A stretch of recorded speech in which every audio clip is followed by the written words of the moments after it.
Good morning, or good evening, or good night, depending where you are. I hope you can hear me well. Please do let me know. I'm streaming live from lovely Wellington in New Zealand this morning. You can probably see the sun just coming up behind me. It's 7:30 in the morning here. I'm happy to take some questions as we go along. You'll see at the bottom of the screen there's a chat box for you to ask me some questions. Feel free to do that. My name is Mary Claire. I'm part of the Virtual Expos team here that's bringing you the show today. But the reason that I wanted to talk with you is that I emigrated from the UK back in 2001, and 8 years on, coming to a job that I never knew about, to a city I'd never seen, I'm still here and really enjoying it. So I just thought I'd tell you a little bit about my story, why my partner and I left in the first place, what we expected, what we found, some traps for unwary players, and also reasons why Wellington is still home 8 years on.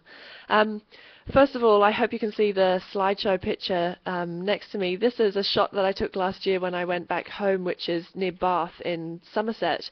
Not rush hour, and sort of not even Friday night. This was just Thursday lunchtime, and it really just reminded me of what I love about being here, which really is those wide open spaces and the ability to move around. I don't miss the traffic jams at all.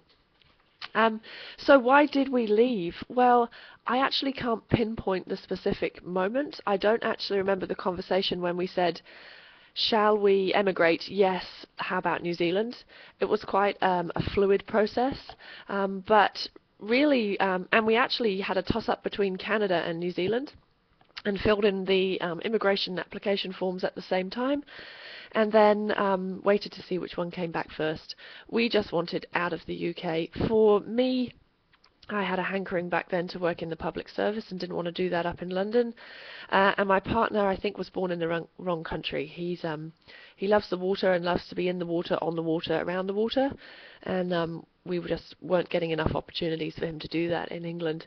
So I applied for some jobs via, we didn't have job expos then, but just online, and ended up getting an interview at a university in Wellington, and did that interview via video conferencing and managed to get the job. So without actually meeting my team, my boss, seeing the place I was going to work, in fact even seeing the city I was going to work in, we packed our bags, got our visas, did our health checks, and got on the plane.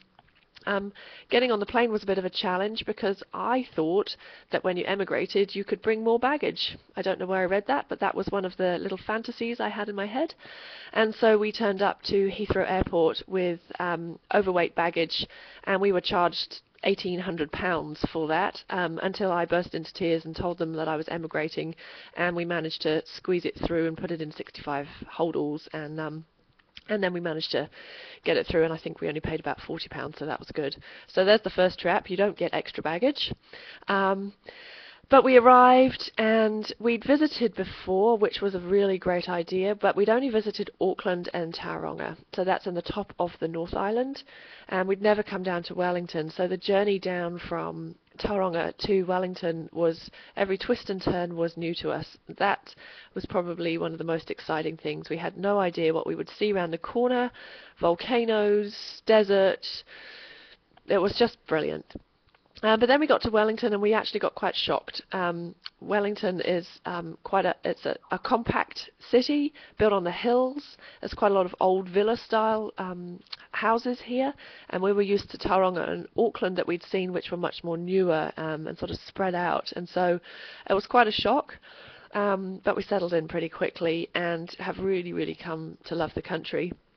I have to confess to not being completely sure that New Zealand was stocked full of the kind of things I thought I would need when I got here. So we bought a new iron and a new hairdryer and a new monitor and a new television, and brought those with us just in case. Of course, they do have shops here, and they even open on Sundays. So didn't need to do all of that. But one of the things that we weren't prepared for was that despite really speaking the same language, driving on the same side of the road, the culture is different here. It's not like England in the 50s, it's like New Zealand.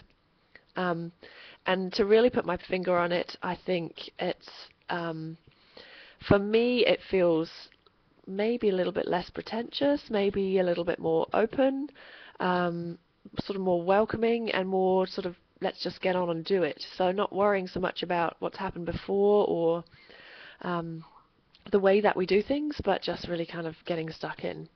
And that really happened for me with my first job. If there are any employers watching, I would definitely recommend the strategies that my first boss deployed for me when I arrived in New Zealand. She was fantastic in terms of settling us in.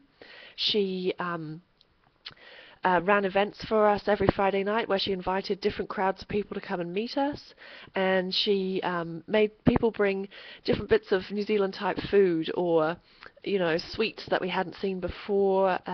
She also made everyone bring a phrase, a Kiwi phrase that we may not have heard before, so we really felt like we got assimilated quickly, and that was fantastic. I think without that we possibly would have been homesick, and as it was, we really didn't get homesick at all. The things that we were expecting is that New Zealand really is green and it's empty. We have been lucky enough to learn to fly and have a small plane that we fly around the country in, and boy do you get the sense of the emptiness and the wide open spaces when you're flying around. I hope you can see the picture here. It is this is just up the road from us. This is the wind farm in Manawatu. It is maybe 30 miles from the nearest city, but as you can see, it's pretty empty.